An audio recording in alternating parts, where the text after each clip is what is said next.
In this video I'm going to show you 6 things that you can consider doing if you want to move your painting beyond tabletop standard. A huge misconception in mini painting is that if you only painted every gradient smooth enough, you'd be a rockstar miniature painter. But there's other things to consider too, and if your goal is to be a little better tomorrow than you are today, considering these points will help you to achieve your goal. My name is Chris and you're watching Travarian Miniatures, and this is 6 easy ways to move beyond tabletop standard. As you probably noticed if you saw the other video, this is a direct follow-up to the Blood Bowl video I posted last week. If you haven't watched that one yet, it's a tutorial for how to paint battle-ready versions of the teams in the new Blood Bowl box set. But because no one watches part 2 of videos, I decided to make this a standalone video as well as continue the guide from the last time. Number 1. Volumetric highlights. Volumetric highlighting means to take into account the shapes, aka the volumes of your miniature, and how they interact with light sources. It can be as simple as adding opaque layers of paint to a tongue and leaving out the middle groove, and putting in an additional highlight to reinforce the way we perceive the shapes of the tongue as actual volumes. We can even make the volumes appear larger or smaller depending on how much or little area we cover. The idea is to move away from edge highlighting, which is a very unnatural and stylized way of painting, and to create a more credible and lively approach. It opens up a lot of opportunities to develop your own style and allows you to put emphasis on features you want to stand out. As you can see, it involves putting down a lot of opaque layers and a certain shift away from a layer and wash approach. We define shapes more precisely and the way we want them to be defined, not the way a wash defines features with complete disregard to light sources. Because how is a wash supposed to know where to cover and where not to? It simply follows gravity. But a lot of the time one side of a group will point downwards while the other one is pointing up, so of course the one pointing up should be brighter. Some volumes that would only be highlighted on the very edge get covered in a complete layer of paint, like the huge triceps and elbow here in the back, or the features of the face. Covering the individual shapes with layers of paint and at the same time considering that they are part of a bigger shape, which is the sphere of the skull, which tells us where to put the brighter colors and how much area to cover with them.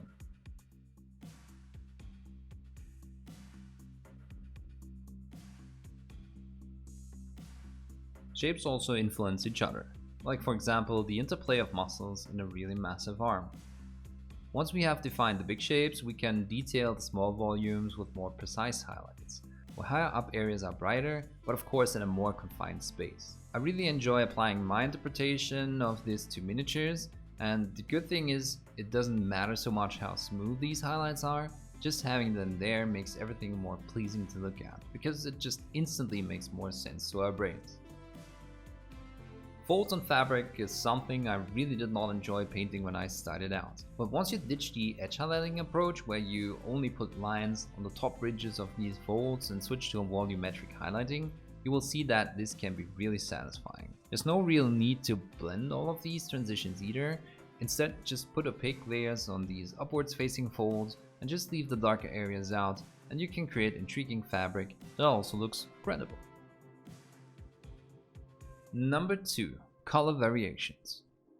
We can modulate large, monotonous areas like skin in multiple ways. You can either shade in different colors or break it up by adding differently colored areas on the skin. On the orc's face, I'm starting to modulate the shadows around the eyes with a purplish wash that I mix by adding some red to my green base color. Then I'm picking out the tear sacs with an opaque version of that color. Add a bit of skin color to highlight these areas and the result already looks so much more interesting than the only green face.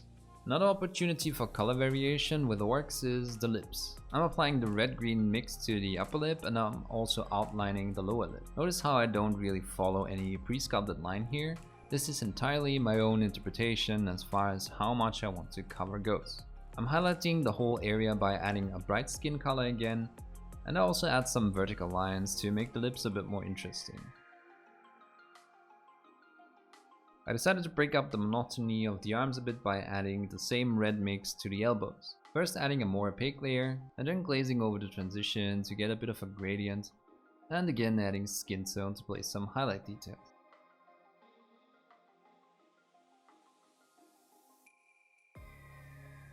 You can always mix an in-between color of the green and the red to put on a few dots of color in the transition area to blend it together. Some of you have asked what exactly happened to my basement, so let me give you a quick update on this. The company that was supposed to do it didn't maintain a boiler properly, so water seeped into the floor and creeped into our walls, as you can see. And this is my life since more than a month now. This machine is blowing hot air into the floor, and these suck the moisture out of the air. And of course, the tanks have to be emptied.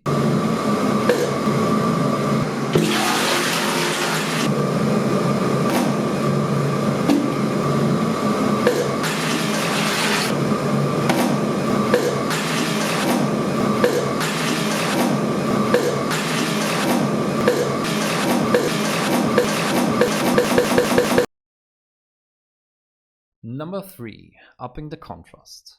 Oh gosh, he really loves his contrast, doesn't he? Yes, I do, and so should you. We have two options here. We can add more shading with darker colors, or we can add highlights. This creates details, outlines, and divides shapes and makes our miniatures better readable, because we can guide a viewer's eye towards areas of high contrast. The horns, as they are now, look pretty okay for the time invested into them, but just a few more minutes per horn will make them look even better. So what I do is, I try to create a solid beige midtone to work off of, keeping the dark shade at the base, and I'm creating a line pattern here that complements the scalp. Notice how none of this is really blended. Then gradually adding more white, I cover less and less area with these lines.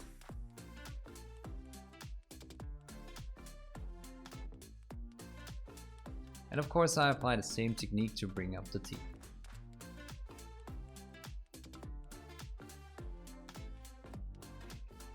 Then I'm adding a bit of additional information to the horns by quickly dragging the brush over the lines at an angle. Patterns that are too regular and perfect just throws off, because reality just isn't perfect and we are used to reality. Notice that some of the points I mentioned naturally have some overlap. Creating this texture could have easily been in number 4, but texture sometimes creates contrast too. Our bright angled lines also break up the darker lines of the shades and create the illusion of a transition between the colors, even though we didn't blend a single layer here.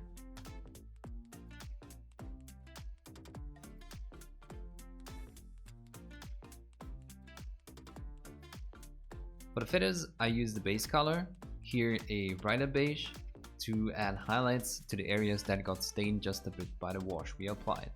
We have a dark shade color where the wash has accumulated, and a slightly stained area which creates a darker version of the base color. Bringing out the highlights with the base color again adds one more layer of contrast. We don't have to invest a lot of time into blending because the colors are that close. For the feather with the wet blended gradient, I just took the base color of the respectively brighter parts, which means the highlight color gets slightly brighter as I move down.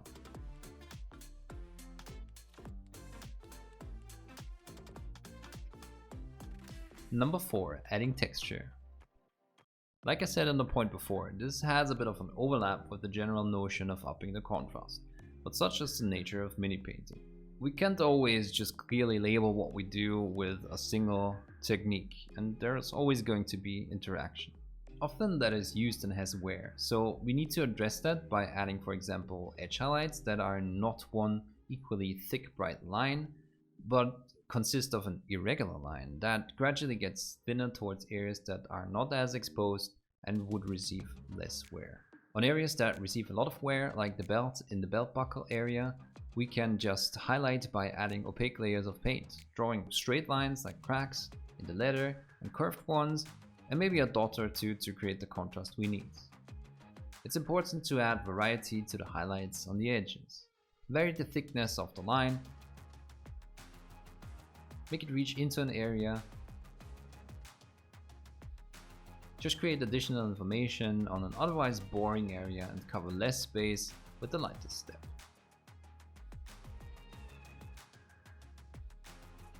Whenever you want to shade down an area additionally, you can just dab on a bit of darker color and you don't have to worry about smoothness. I'm doing the same for the white parts, starting on the edges and then extending lines into the general areas and making sure the texture is denser where I want the highlights to be more intense. On the shoes, I wanted to count the layers I put on. The base I'm working off of is one color, shaded with a contrast paint wash. For a first highlight, I'm adding a bit of an off-white to the grey-brown mix. And along with the edges, I highlight the highest points of the shapes to define my highlights. I'm putting down relatively opaque color and cover most of the space I want highlighted. But notice how I still have some pixels of the darker color below shining through. Mixing in a bit more of the off-white color and covering less area, I apply the last highlights. Notice how not a single attempt at blending has been made. Neither does the material demanded, the shoes are going to get a lot of wear after all, nor do I have to put in a ton of layers in such a confined space.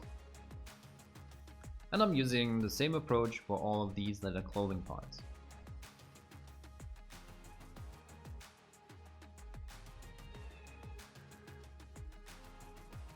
The bright leather parts on the orc already have a very solid base from the contrast wash I gave them. Now all we need to do is to give it one more highlight. And again, I'm combining the highlighting and the texturing process because this beige is the one and only highlight I'm going to apply. To do this, hold your brush relatively loose and just drag and jerk the tip across the areas you want to highlight. Mix in some stippling and make sure your brush movements are not too repetitive. Add some dynamic lines to the edges while you are at it. The gloves will probably interact a lot with different materials like the ball, armor, spikes and faces, so it makes sense to go for a damaged and scratched texture here. For the pants, however, I just want a general subtle texture that will dub as a highlight. So I'm adding tiny dots of diluted color on the areas I want brighter, and I space the dots out more in areas I want darker. Whenever I want an area brighter, I put the dots closer to each other or add a glaze of the bright color to cover the area. Now this might sound obvious, but texture tells a story, like the different type of textures I put on different parts of the leather. And like I said, most of these points overlap, so this takes us to the next point. Number 5. Telling stories by adding details. In this case, adding some rust tells us that this gear isn't necessarily well taken care of and not really maintained. Additionally, the spots of red-brown on the dark armor add another level of detail and break up the monotony of the black. Whenever I'm doing rust, I add a darker layer of rust brown to a wider area, and then I add a second layer of a more orange-brown that covers less space, so that we get a variety in the intensity of the rust.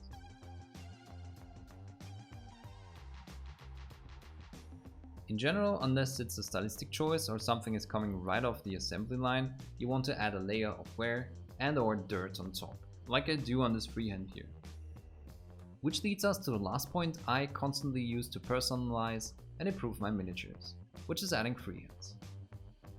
Now, doing freehands doesn't mean you have to copy the 16 chapel onto your 28mm figure. You can start with adding simpler shapes, like lines. Just start with a thin line by dragging your brush across the feature and make it wider if you need to, or if you need to correct some mistakes. And you can combine multiple shapes to create designs and patterns. Here I simply add a thinner line on top of the other, but you could try to add a line of triangles or squares instead, or just draw a number on the loincloth. I always try to break down freehands into the shapes that make them up, which is sort of easy for numbers, for example. But on number 1 here, I painted the base horizontal line, added a vertical line, made that wider, and painted the top line at an angle. And I added a second, more playful line to make the number a bit more unique. I have a couple of videos for more complicated freehands and how to properly plan and execute them on my Patreon if you're interested. You can find the link in the description. On the orc, I added the typical teeth or spike freehands. To be able to tell what size I should make the triangles, I place the first one down smack in the middle and leave it a bit thinner than I want it to be in the end. Once I filled it in, I then gauge how many I can fit left and right of it. And once I was set on that number, I just fill out the row and then went back in to clean up the line work.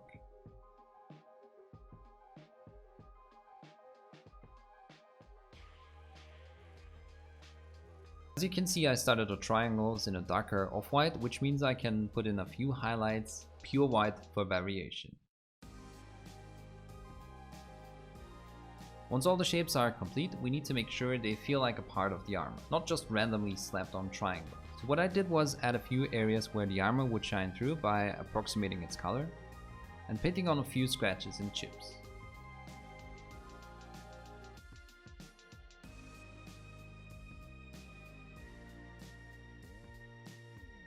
Once that was done, I added a glaze of the rust color over some parts of the surface.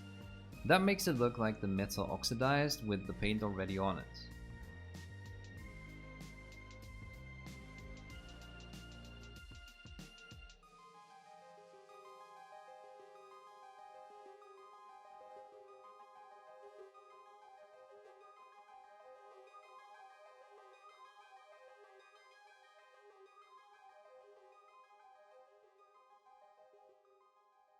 So that's it. We brought out 2 players from battle ready to make your friends jealous ready. While they will need a bit of practice initially, none of these techniques that we touched on are particularly difficult to get the hang of. And just being aware of all the tips I mentioned will make your minis better without too much more time investment. And if you're like me and painting is fun to you, trying these tricks should give you a couple of aha moments and a feeling of achievement.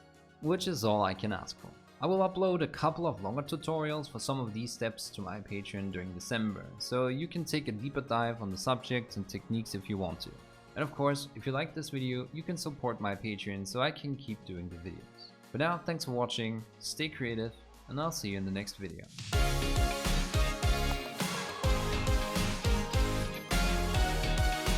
As you can see, it involves putting down a lot of opaque layers. A huge